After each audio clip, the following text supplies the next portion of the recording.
Muito bem, retomando então aqui o nosso estudo do livro Astronautas do Além, participação de espíritos diversos, psicografia do nosso querido Chico, Herculano Pires trazendo para nós aqui algumas reflexões. O nosso encontro de hoje vai aqui do item número 4, Cidadania Paulistana, aqui uma referência a uma homenagem recebida pelo Chico. Depois Emmanuel traz para nós aqui mensagem de paz, nos ajudando no melhor entendimento desse caminho que todos nós desejamos seguir, né, que é o caminho da paz. E depois Herculano Pires, Irmão Saulo, o esquema de Deus, que é o tema que ele traz para nós aqui as suas reflexões. Bom, vamos lá. Nesse início, o Chico trouxe para nós, então... Bom dia, Marion. O Chico trouxe para nós... o Chico trouxe para nós aqui, Herculano Pires, na verdade, trouxe para nós aqui uma notícia, né, sobre uma homenagem que o Chico recebeu no ano de 1973, precisamente no dia 19 de maio de 1973, de uma homenagem que o Chico recebeu aqui em São Paulo, né, Gilda, bom dia,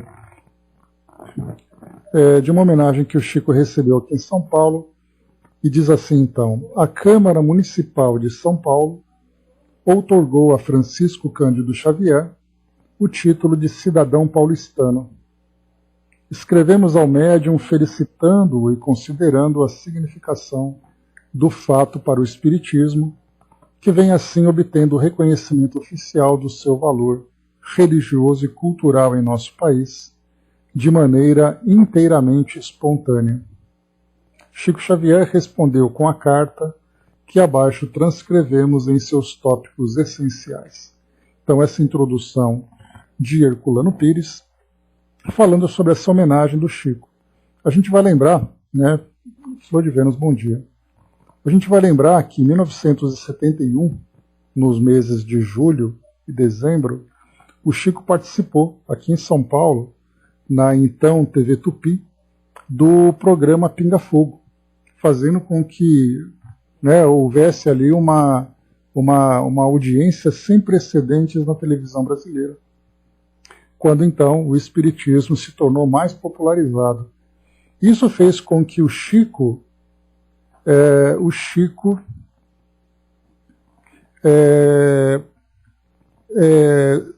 recebesse também uma grande atenção, um grande carinho aqui da sociedade paulistana, e por isso então ele recebeu essa homenagem. É bem interessante para quem quiser depois acompanhar, é só pesquisar sobre a cidadania paulistana Chico Xavier no Google, que vocês vão encontrar lá no YouTube a gravação dessa premiação, dessa homenagem, e também do discurso do Chico, em que ele, inclusive, né, esse próprio discurso dele, que talvez não tivesse tanta pretensão, mas trouxe revelações importantes, interessantes sobre a fundação da própria cidade de São Paulo, né? Então temos aqui, por exemplo, a transcrição, que depois desse tempo todo, né, quase 50 anos depois, essa transcrição traz então essa visão sobre a história da nossa cidade. Então, por exemplo, eu vou ler aqui apenas um trecho, porque não interessa para nós aqui agora, para o nosso estudo, né, esse discurso, mas o Chico coloca assim: ao ensejo, rogo-vos permissão para reportar-me, ainda que superficialmente, aos meus fundamentos místicos, ou seja, né, para as revelações que ele recebia. Então ele diz assim: conta-se que ao celebrar a primeira missa, na manhã de 29 de agosto de 1553, no alto do Inhabampuabuçu, hoje o pátio do colégio, nesta capital, o eminente padre Dr. Manuel da Nóbrega, fundador de São Paulo, considera presentemente a cidade mais importante do Hemisfério Sul, considera, né, foi visitada pelo apóstolo São Paulo, que lhe apareceu, nimbado de intensa luz. Redivivo, o amigo da gentilidade, apontou-lhe as campinas circunjacentes e lhe pediu: fundasse no Planalto Piratiningano uma cidade, em nome de nosso Senhor Jesus Cristo, que se estabelecesse sobre as 4 colunas básicas do cristianismo: amor e fé, trabalho e instrução. Desde esse dia, o Tamanduateí e o Anhangabaú, padre da Nóbrega, dá-se pressa na fundação inicial do Real Colégio de Piratininga, distribuindo encargos e responsabilidades entre os companheiros inesquecíveis, dentre os quais nosso admirável José de Anchieta, nas atividades do magistério, se incumbe das lições de humanidades. E aqui por depois ele vai trazendo para nós, né, a revelação interessante da aparição do apóstolo Paulo, trazendo para nós exatamente o título, né, o nome da cidade, São Paulo de Piratininga, né, a cidade que eu amo apaixonadamente, né, e é até gostoso conhecer um pouquinho sobre a história da nossa cidade a partir dessa perspectiva espiritual. E de um outro ponto interessante também. Algumas informações que chegam para nós dizem que o próprio Manuel da Nóbrega era Emmanuel, né, já que era muito comum naquela época falar de os religiosos eram chamados de irmãos, né? Então, irmão Emanuel, e virou Emanuel, né? Então, Emmanuel, que é o nosso espírito tão querido, teria sido então Manuel da Nóbrega, fundador da cidade de São Paulo, né? De qualquer forma, a gente tem aqui então, foi no estádio do Pacaembu, tão conhecido que essa homenagem aconteceu mais uma vez no dia 19 de maio, né, de 1953. Então, esse aqui foi só uma introdução, e por causa desse contato, né, dessa premiação,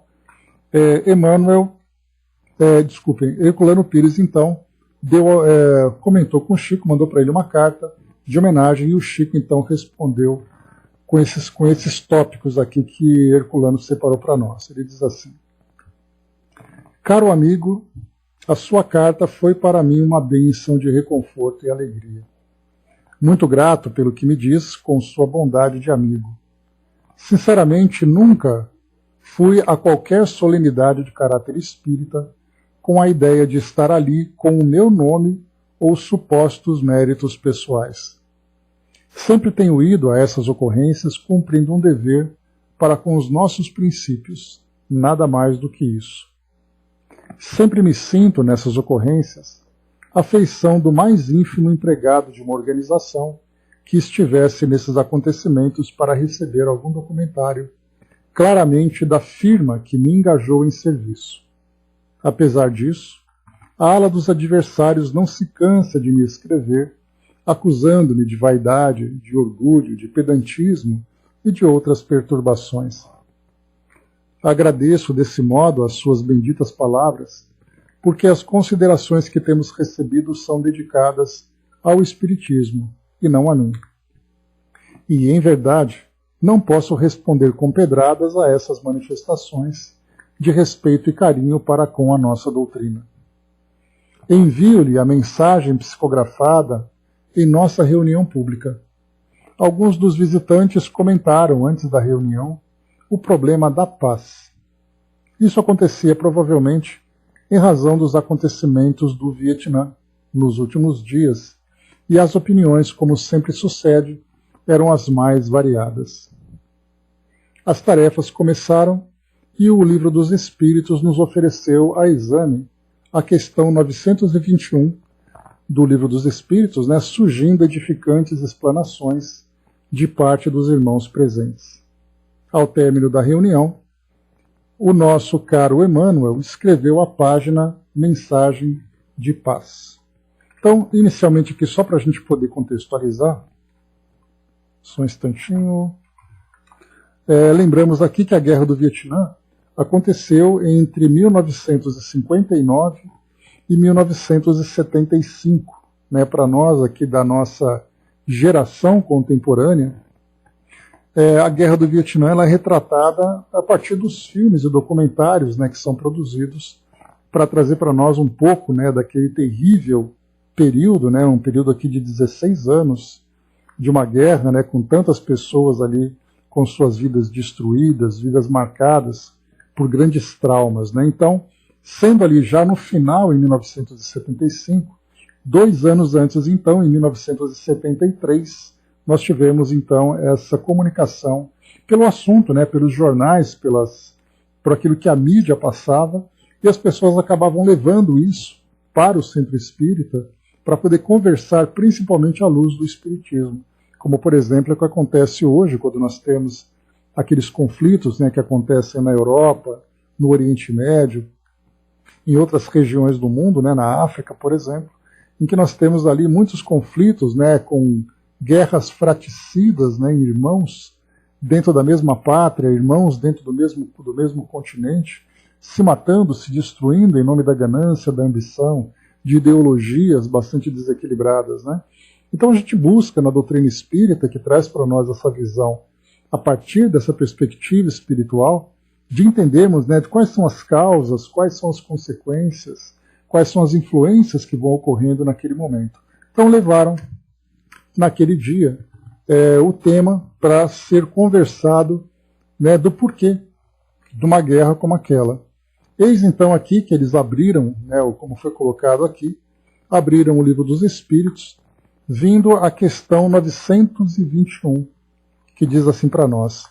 Bom, primeiro ela é uma questão lá do livro número 4, Penas e Gozos Terrestres, Felicidade e Infelicidade Relativas. Então a gente lê aqui só para poder aprofundar um pouco a nossa visão. Na questão 920, Kardec pergunta: o homem pode gozar de completa felicidade na Terra? Não, porque isso que a vida lhe foi dada, por isso que a vida lhe foi dada como prova ou expiação. Dele, porém, depende a suavização de seus males e ser tão feliz quanto possível na Terra.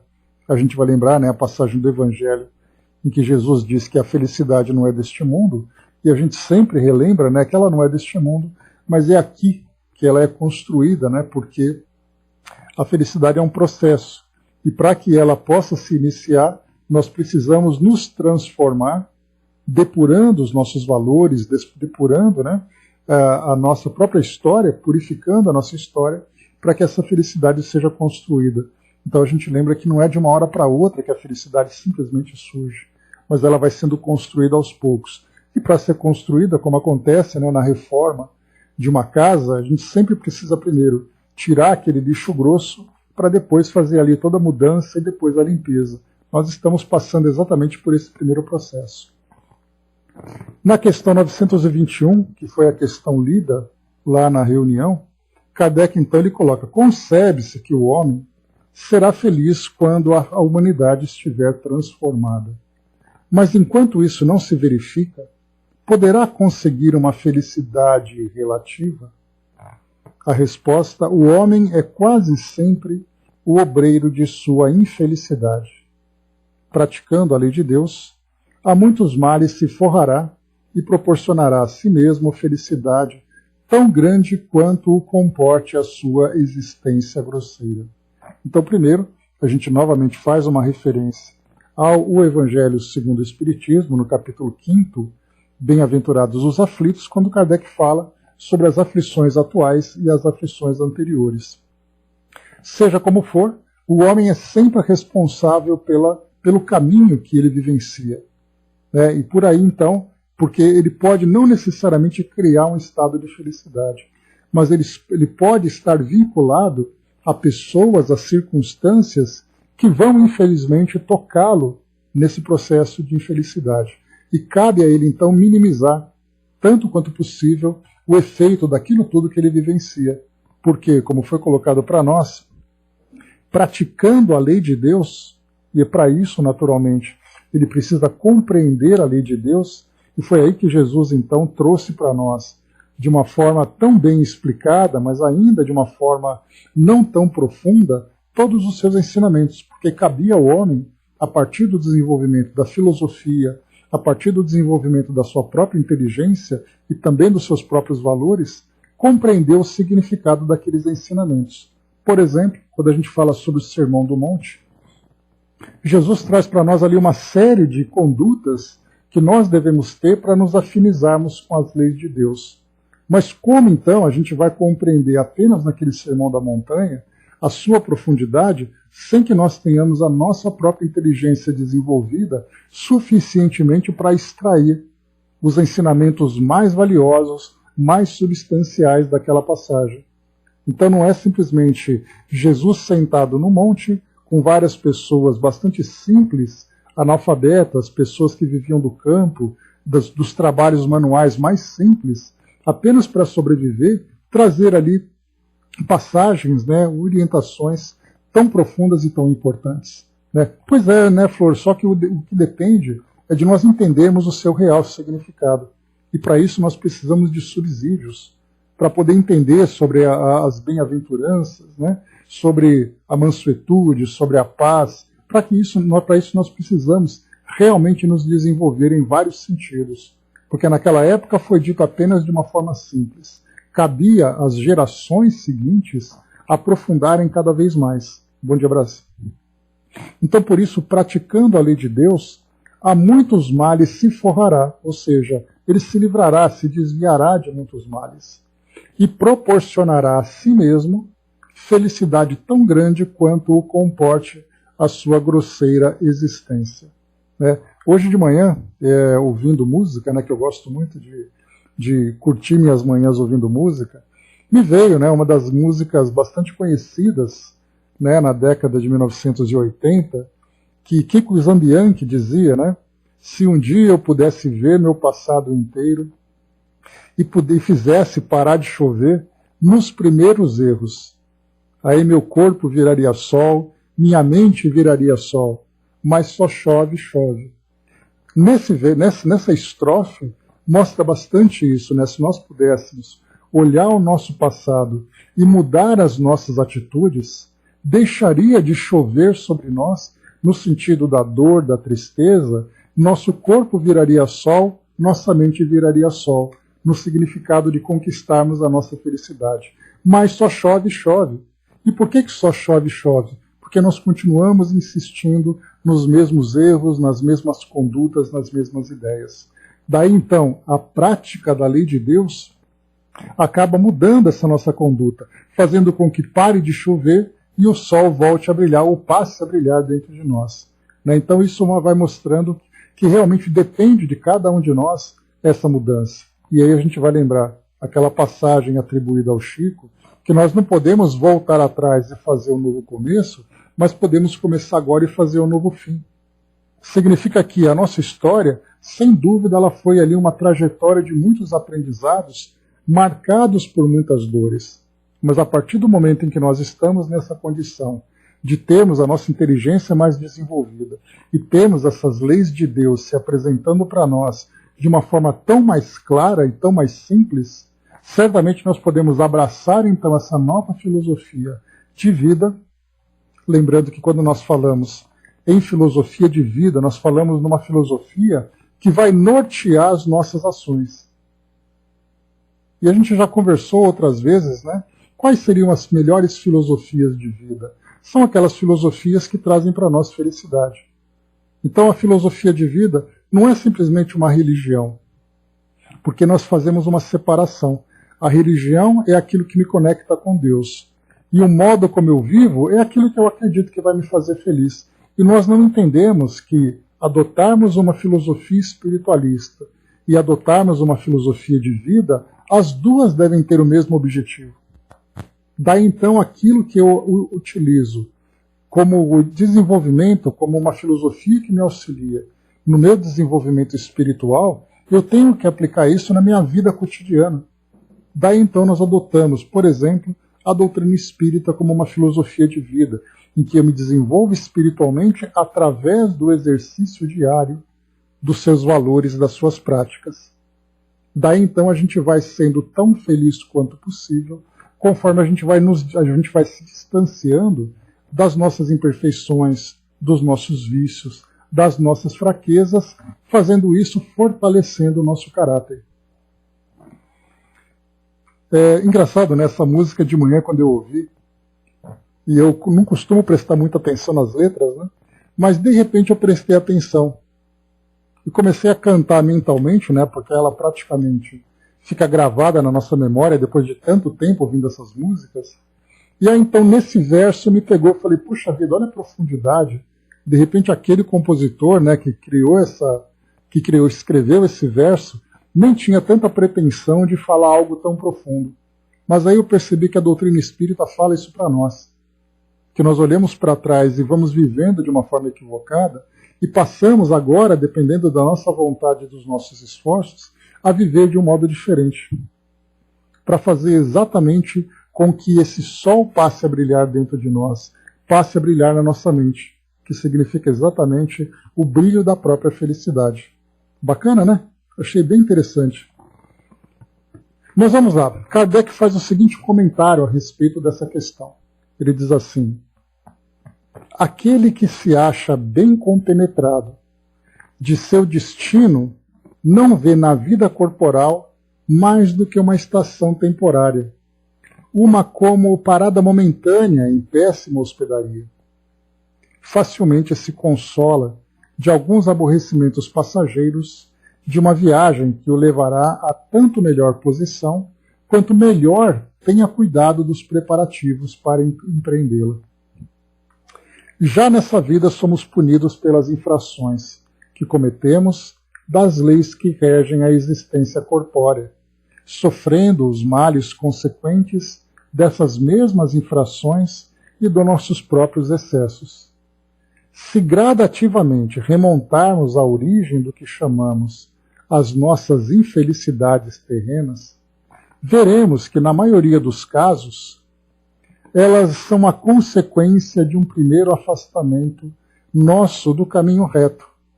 Desviando-nos deste caminho reto, enveredamos por outro, mal, e de consequência em consequência caímos na desgraça.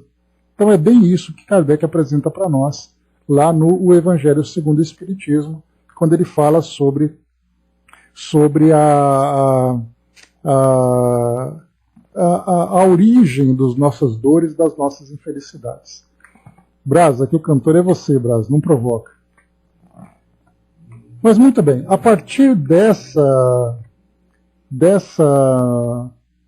resposta do Livro dos Espíritos, Emmanuel então trouxe a mensagem de paz, que nós vamos ler agora. Né? E só um adendo aqui, é interessante que nós temos um prêmio aqui em São Paulo, chamado Prêmio Chico Xavier, que fala sobre ações humanitárias.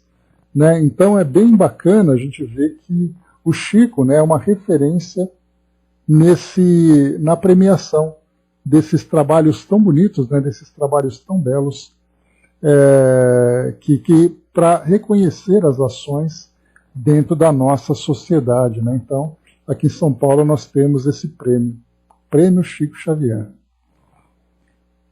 Mas muito bem, vamos lá. Observem essas orientações, mensagem de paz que Emmanuel traz, que se nós adotarmos essa mensagem, assim como nós pegarmos, por exemplo, o Sermão da Montanha e o adotarmos como filosofia de vida, da mesma forma, essa mensagem também vai ser para nós uma profunda filosofia. Se nós conseguirmos colocar em prática 10% do que tem aqui de orientação, a nossa vida vai se transformar significativamente. Vamos a ela então aqui comentando em cada uma dessas passagens. Exatamente, Angelina. Então, aquilo que nós semearmos, nós colhemos. Né? Essa é uma ilustração, uma alegoria bastante utilizada dentro da doutrina espírita a partir dos ensinamentos de Jesus. Então, para cada escolha que nós fazemos, nós temos uma repercussão. Essa repercussão pode ser positiva como negativa. Né? Então, chegamos até a comentar recentemente que quando nós falamos em lei de causa e efeito, a primeira coisa que a gente pensa é quando você faz uma coisa errada, você sofre um castigo. Sendo que, na verdade, a lei de causa e efeito ela é absolutamente neutra. Então significa que se eu tiver uma ação nobre, eu também terei um resultado nobre, um resultado positivo. Se eu tiver uma ação negativa, eu terei um resultado negativo. Então, infelizmente, nós, pelas nossas fraquezas e pela nossa imaturidade espiritual, é muito mais frequente, acaba sendo muito mais frequente, a escolha negativa. Porque é exatamente aquela ideia do homem velho fazendo uma escolha da porta larga. Então a gente vai juntando, né, essas imagens, esses símbolos que Jesus foi trazendo no Evangelho. Então o homem velho faz escolha de porta larga, o homem novo faz escolha da porta estreita. A porta larga são aquelas escolhas fáceis, aquelas escolhas que para nós são prazerosas. Já a porta estreita, ela exige de nós um sacrifício. Sacrifício de nós mesmos, sacrifício das nossas tendências inferiores. Eis aí então para nós o grande e profundo desafio. Muito bem, vamos lá. Nós então temos aqui mensagem de paz de Emmanuel para nos ajudar aqui nessas nossas reflexões. Só um instantinho. Só um instante. Vamos lá. Mensagem de paz. Cada item aqui é uma ideia, uma reflexão independente. Então vamos observar cada uma delas. Na aplicação de qualquer receita destinada à composição da felicidade, não te esqueças do aviso de que a felicidade nasce de ti mesmo. Não aguardes do mundo a segurança que tão somente poderá ser construída por ti mesmo dentro de ti. Nunca menosprezes o trabalho que a vida te confiou. A tarefa que desempenhas hoje é a base de teu apoio futuro. Aceita-te como és e com aquilo de que disponhas para realizar o melhor que possas. Observa sempre que não existe criatura alguma destituída de valor e da qual não venhas a necessitar algum dia. Quanto possível, conserva a luz da virtude que te norteia a elevação, mas não permitas que a tua virtude viva sem escadas para descer ao encontro daqueles que se debatem sob a ventania da adversidade a te pedirem socorro e compreensão. Sê fiel ao campo da verdade que abraças, sem desconsiderar a parte da verdade em que os outros se encontram. Usa a paciência nas pequenas dificuldades para que não te falte serenidade nas grandes crises, que todos somos levados a facear nas trilhas do tempo. Não te apegues aos anseios da juventude, nem te acomodes com o cansaço de muitos que ainda não aprenderam a viver com a criatividade da madureza.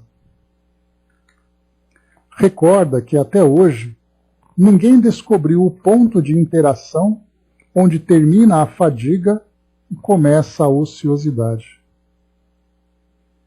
Em qualquer tempo, exercita a fortaleza espiritual para que as tuas energias não se dissolvam, de inesperado, quando as calamidades da experiência humana se façam inevitáveis. Resigna-te a transitar no mundo entre os que se te revelem na condição de opositores naturais aos teus pontos de vista, mas não formes inimigos nem cultives ressentimentos. Não abuses e nem brinques com os sentimentos alheios.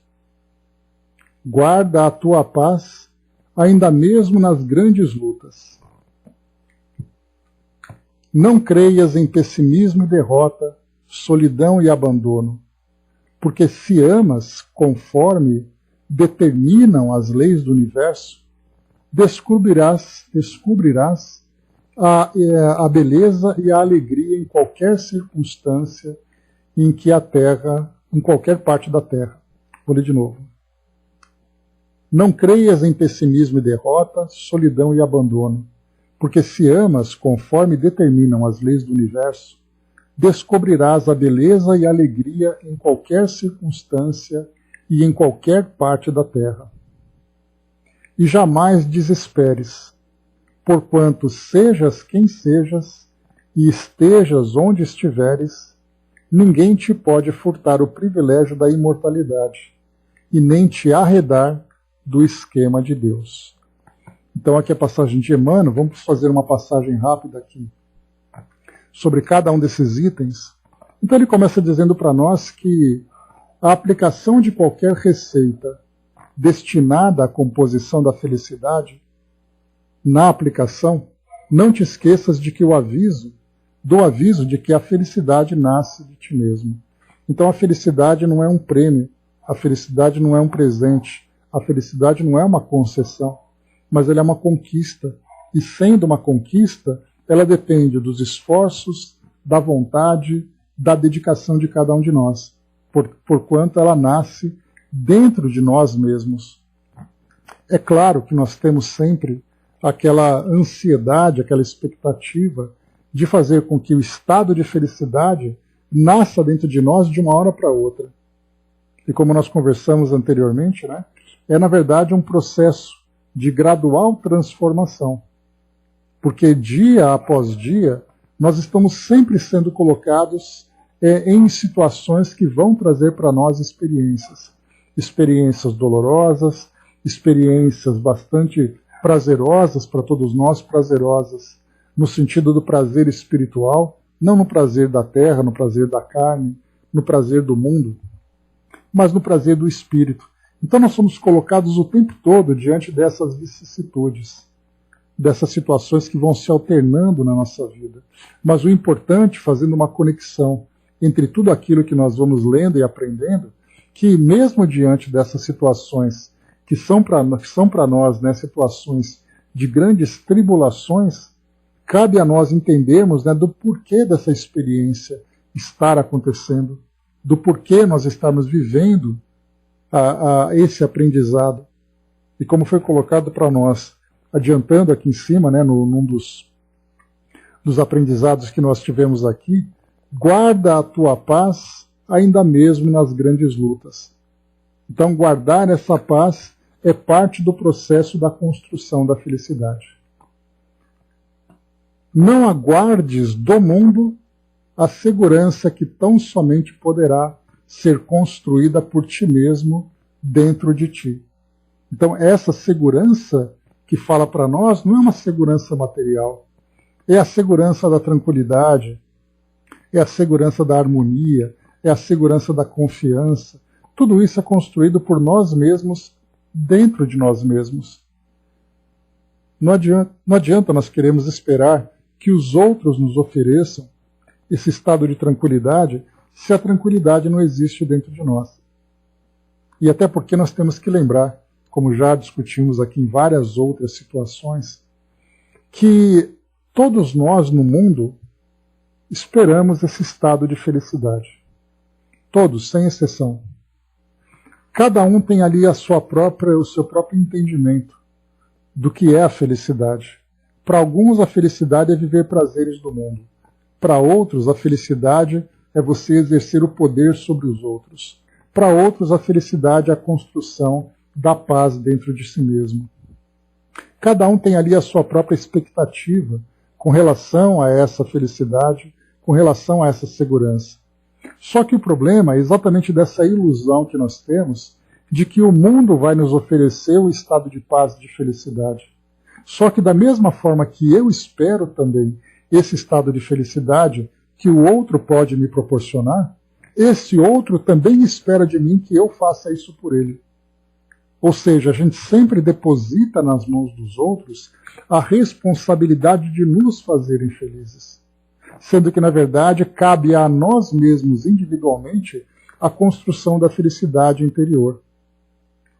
Então, essa segurança, esse estado de plenitude, é uma conquista individual e intransferível. Porque mesmo que o outro, aquele com quem eu convivo, pode ser dentro do ambiente familiar, dentro do ambiente social onde eu me encontro, se eu esperar que os outros façam isso por mim, no momento em que ele deixar de fazer, o meu estado volta ao desequilíbrio, volta ao sofrimento. Significa que eu nunca tive a felicidade verdadeira. Porque o que eu tive foi exatamente essa ilusão em torno de mim. Então cabe a cada um de nós fazermos esse trabalho interior para conquistarmos esse estado. Bom dia, professor. Nunca menosprezes o trabalho que a vida te confiou. E quando nós falamos em trabalho aqui, não falamos em trabalho braçal, trabalho assalariado. Nós falamos em trabalho no sentido de comprometimento, no sentido de responsabilidades. Então nós temos um trabalho dentro da família, um trabalho dentro do ambiente profissional, um trabalho no meio da nossa sociedade, um trabalho junto com o grupo da nossa comunidade. Quando nós somos colocados naquele local, temos a responsabilidade, nós temos sempre essa máxima, que diz, né, que se nunca saia de um lugar deixando o ambiente melhor do que você encontrou. E falamos isso não apenas na arrumação, né, no mobiliário, na higiene, mas falamos também na própria vibração. Você chega num lugar em que ali você convive com outras pessoas, através ali de troca de experiências, e quando você sai de lá, o ambiente ficou pior por sua causa, mostra exatamente que você foi o ponto de discórdia. Então, onde quer que nós vamos, né, e Joana fala sobre isso, sempre que nós olharmos para trás, procuremos as flores que nós deixamos, e não as sucatas, o lixo que acabou ficando para trás. Por isso, então, o trabalho que a vida nos confiou vai ser exatamente nos colocar naquela posição para realizarmos o nosso melhor, para transformar aquele local na melhor forma, né, naquilo que existe de melhor, a partir dos nossos esforços. Por isso, então, nunca menosprezemos esse trabalho. Se por acaso é dentro da nossa família, o nosso trabalho é um trabalho moral, de ajudar as pessoas da nossa família, de harmonizar o ambiente onde nós estamos, levar sempre uma mensagem mais positiva, mais construtiva. No nosso ambiente profissional, fazemos o trabalho ali é meu ganha-pão, então por isso eu tenho que me dedicar. Certa vez eu comentei com vocês que eu ouvi de um colega que ele dizia assim, perguntei, né, como é que estão as coisas por aqui? Era o ambiente onde nós trabalhávamos. Ele dizia assim, eles fazem de conta que me pagam e eu faço de conta que trabalho. Né? E na verdade nós temos ali, né, a oportunidade que aquela pessoa tem de sobreviver a partir daquilo que ofereceram para ele. Então, quer dizer, ele trabalha de acordo com aquilo que pagam. Claro que foi uma expressão de brincadeira que ele fez.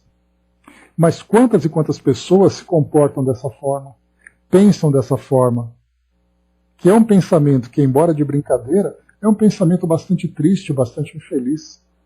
Porque se você faz a sua parte de acordo com aquilo que te recompensam, sendo que você tem o potencial para fazer muito mais do que você pode, isso mostra que você simplesmente se acomoda. E você espera sempre que o outro te ofereça mais do que aquilo que você pode oferecer, já que você faz apenas por recompensa. Então a nossa responsabilidade, conforme é trazido para nós naquela mensagem de Joana de Ângeles, a nossa responsabilidade é com Deus, não com as pessoas. Quando você trabalha num lugar, você tem que ser grato a Deus por ter aquele trabalho. Se você participa de uma atividade, agradeça a Deus pela oportunidade de você estar ali. Não pelos outros, pelos encarnados que são responsáveis de gerenciar aquele local, aquele trabalho. A sua responsabilidade é com Deus. E quando a sua consciência se deparar diretamente com Deus, qual vai ser a sua desculpa?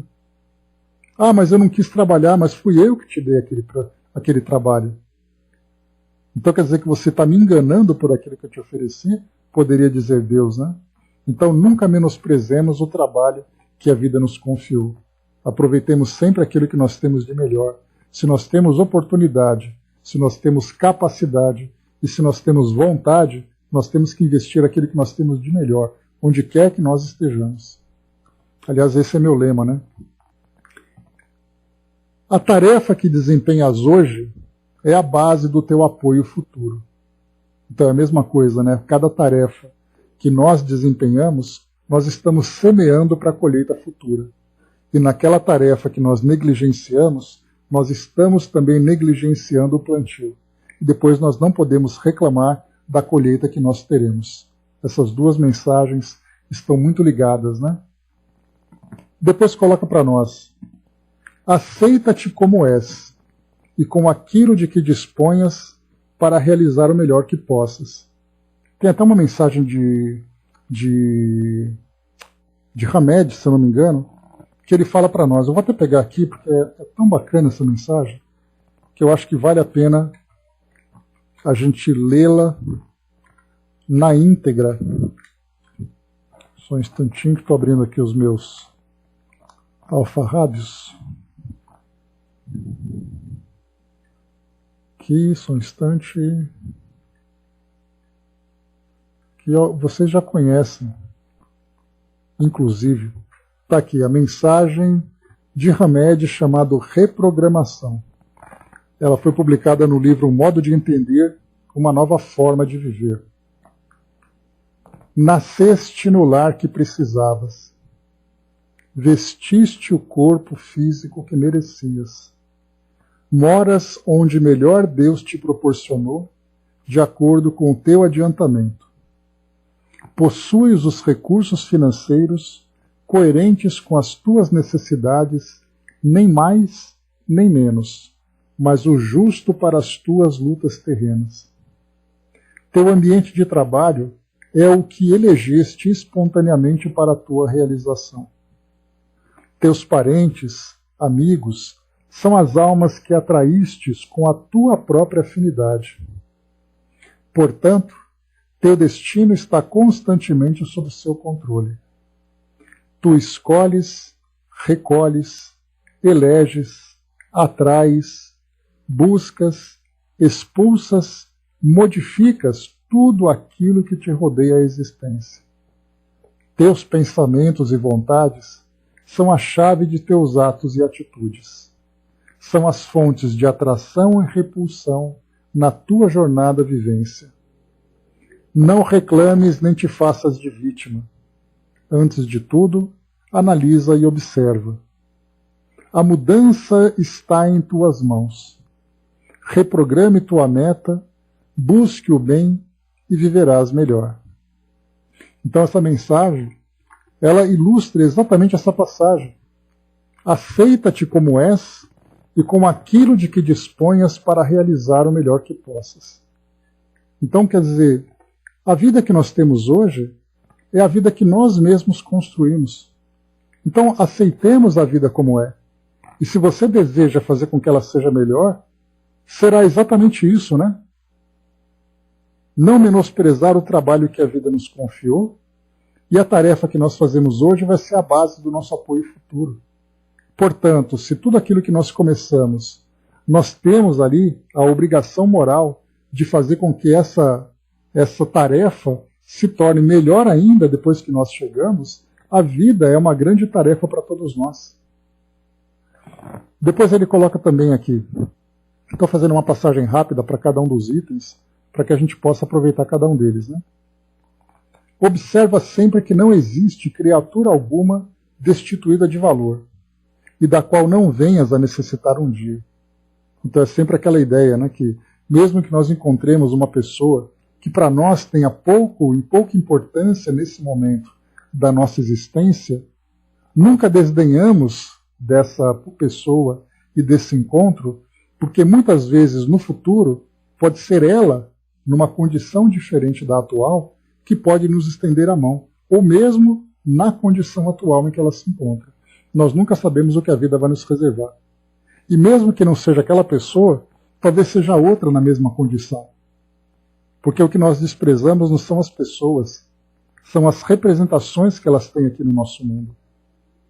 Ou seja, aquela pessoa, aquele morador de rua, por exemplo, eu não sei quem é aquela pessoa, mas eu sei que todos os moradores de rua, dentro da minha visão, terão todos a mesma posição. E assim nós vamos classificando, rotulando cada uma delas. Quanto possível, conserva a luz da virtude que te norteia à elevação. Nessa primeira parte. Mas quando Emmanuel começa aqui, quanto possível, a gente já vai lembrar daquela passagem que o verdadeiro espírita é aquela que se esforça para conter as más inclinações. Portanto, esse esforço para nós tem situações em que nós vamos fraquejar, em que nós vamos cair, exatamente porque nem sempre estamos ali em condições morais absolutamente sólidas para passarmos por essas provocações, pelo estágio evolutivo em que nós nos encontramos. Então, quanto possível, conservemos a luz da virtude, que nós elegemos para a nossa elevação. Mas, já que quanto possível, né, não permitas que a tua virtude viva sem escadas para descer ao encontro daqueles que se debatem sob a ventania da adversidade a te pedirem socorro e compreensão. Então, essa virtude que nós trabalhamos, mesmo diante das adversidades, que vai sempre nos ajudar, nos nortear na nossa elevação, não nos esqueçamos de que essa virtude não nos pertence apenas, mas ela é uma ferramenta que nós conquistamos para ajudar também aqueles que ainda não possuem. E aí nós não falamos apenas aqui de te pedirem socorro e pedirem compreensão. Geralmente a gente tem aquela ideia de uma pessoa que passa fome e eu tenho a oportunidade de oferecer um pedaço de pão para ela. Aí nós temos então a caridade material e temos a caridade moral. E é exatamente ali, na ventania da adversidade, que nós vamos encontrar muitas pessoas próximas a nós. É aquela pessoa dentro do nosso lar que trazem valores diferentes dos nossos, valores ainda pouco desenvolvidos, que estão pedindo para nós compreensão, paciência, tolerância, de um modo geral pedindo socorro. E é ali que nós temos que exercer as nossas melhores virtudes. Porque fazer a caridade moral para quem nós não conhecemos é uma coisa. Fazer a caridade moral para quem nós conhecemos é outra bem diferente. Porque a gente sabe que o ambiente doméstico, o ambiente familiar, é para nós um ambiente de intimidade. E nem sempre nós temos a mesma caridade dentro de casa como a caridade que nós exercemos fora. Então descermos, né, não nos esquecermos das escadas para descer ao encontro daqueles que se debatem nessas adversidades. E aí a gente vai lembrar daquela passagem que diz assim: ame-me quando eu mais preciso. Aliás, ame-me quando eu menos merecer, porque é quando eu mais preciso. E esse amor dessa passagem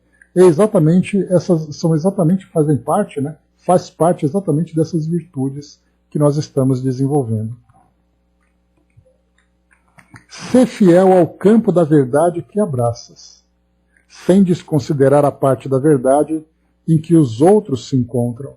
Ou seja, nós temos que ser fiéis à nossa verdade, a verdade que nós abraçamos, nesse caso, a filosofia de vida que nós adotamos, sem nos esquecermos que os outros também têm as suas verdades.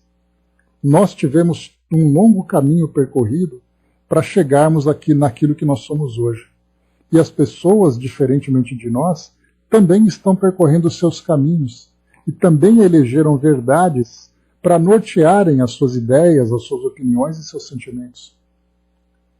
Por isso, então, as nossas verdades, sejamos fiéis a elas, mas respeitemos também as verdades que os outros conquistaram, porque eles podem ter verdades melhores do que as nossas, fazendo com que eles alcancem esse estado de paz com muito mais solidez do que nós mesmos, e nós não percebemos.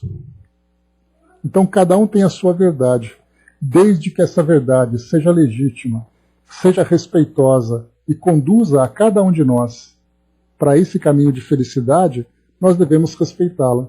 E quando nós encontramos aqueles que trazem opiniões equivocadas, que sejamos caridosos, porque nem sempre as pessoas tiveram oportunidade de conhecer aquilo que nós conhecemos em nossa trajetória. Nós percorremos caminhos que muitas pessoas ainda vão demorar muito para percorrer, assim como outros já percorreram caminhos que nós nem imaginamos ainda que temos para percorrer. Portanto, cada um está no seu tempo, cada um está no seu momento e cada um está no seu lugar. E ali a vida o conduziu até ali. E não nos esqueçamos nunca. E aí a doutrina vai trazer para nós essa visão de que cada pessoa, mesmo que a verdade dela ainda não esteja bem construída, essa pessoa tem amigos espirituais que trabalham intensamente para que ela alcance essa condição. Assim como nós temos do nosso lado os amigos espirituais. Porque nós apontamos as pessoas, nós julgamos as pessoas como se elas fossem seres independentes, soltos no mundo, seres isolados. E existe uma grande campanha para que cada indivíduo aqui no nosso mundo passe por essa transformação. Então nós temos que respeitar a posição em que ele se encontra. E nesses tempos que nós estamos vivendo, com tantas provocações, provocações ideológicas, provocações com pandemia, provocações políticas, a gente começa a se distanciar cada vez mais, em vez de nós nos aproximarmos.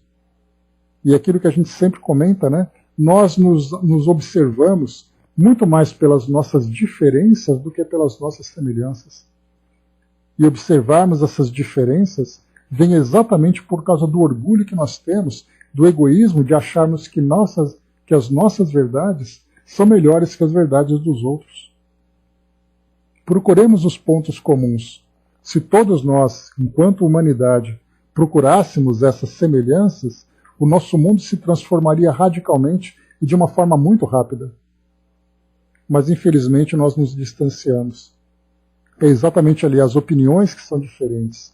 As pessoas que se consideram diferentes mostram nada mais, nada menos do que a distância que existe entre os seus corações. A Marion colocou, né, noto que a maioria de nós não consegue separar a pessoa das opiniões dela.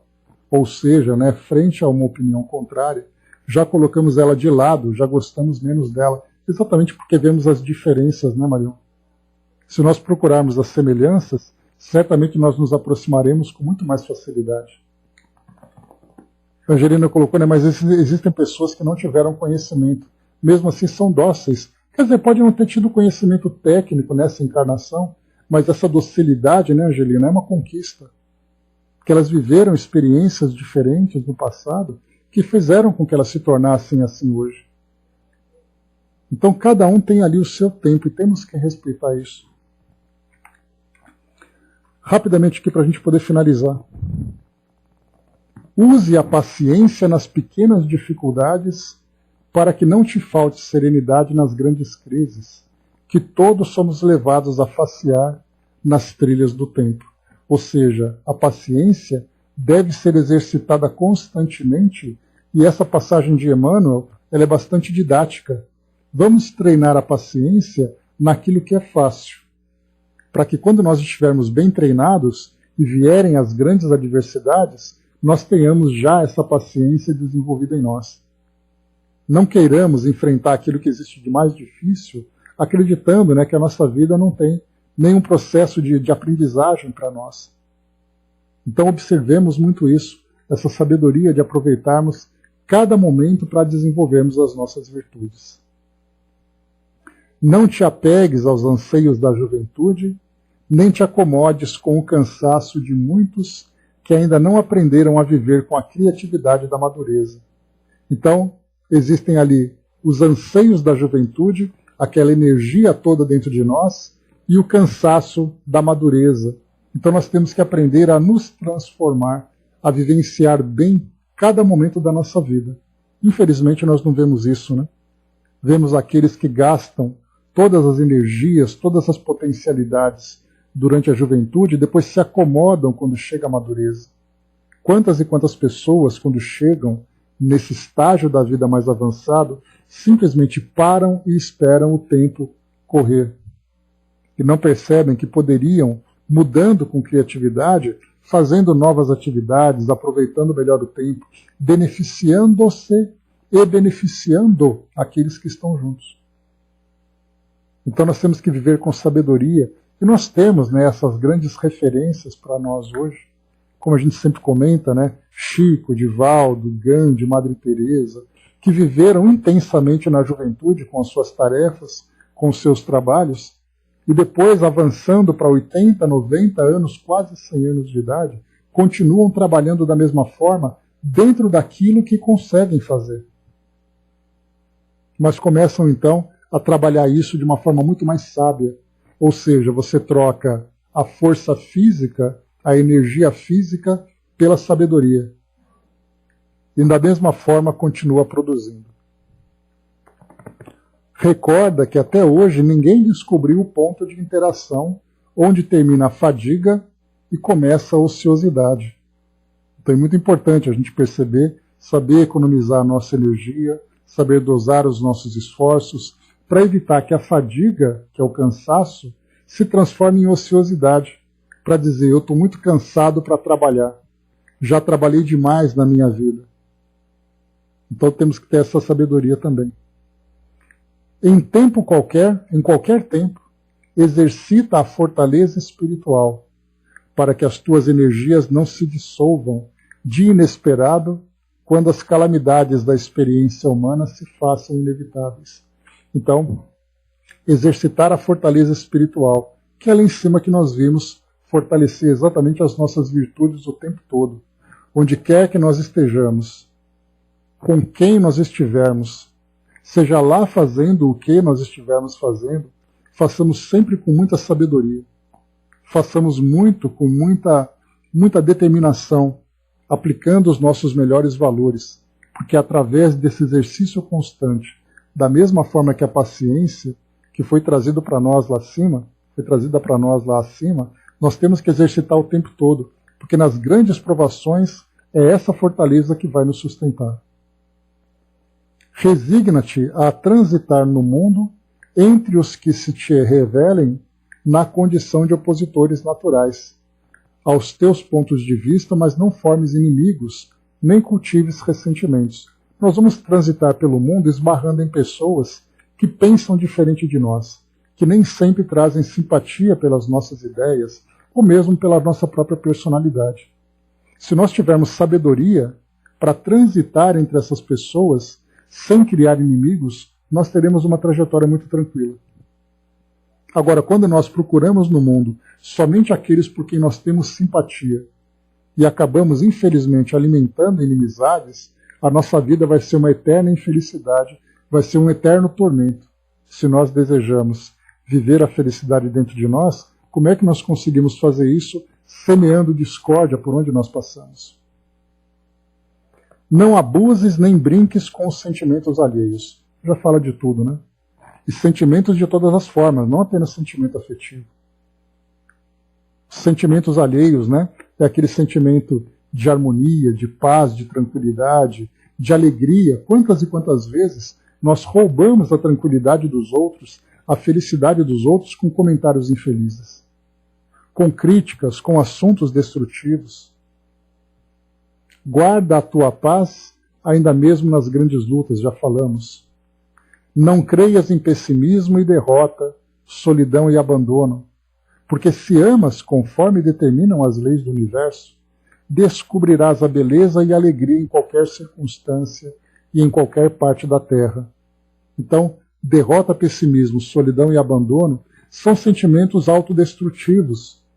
E se nós amamos conforme as leis do universo, tenhamos confiança, tenhamos fé. E jamais desesperes, porquanto sejas quem sejas e estejas onde estiveres, ninguém pode te furtar o privilégio da imortalidade e nem te arredar do esquema de Deus. Então, não percamos ali, não nos desesperemos por aquilo que a vida vai nos oferecendo de experiências, porque nós somos criaturas divinas e fazemos parte de um esquema de Deus. E essa imortalidade que nós temos vai sempre nos trazer oportunidade de mudar, de recomeçar, de construir. Depois nós temos aqui, né, os comentários de Herculano Pires, que a gente depois pode refletir no nosso próximo encontro, mas de qualquer forma pensemos bastante nessa mensagem, né, que Emmanuel traz para nós, para nos ajudar no desenvolvimento da nossa própria filosofia de vida. Se nós conseguirmos, como eu falei para vocês, aplicarmos 10% do que essa mensagem traz para nós de orientação, nós vamos conseguir trazer uma mudança significativa. Mas 10% é muito pouco, quando nós temos o potencial de fazer muito mais. Então, meus amigos, esse é o nosso estudo de hoje. Mensagem de paz é o título dessa mensagem. Então, reflitamos nela com bastante tranquilidade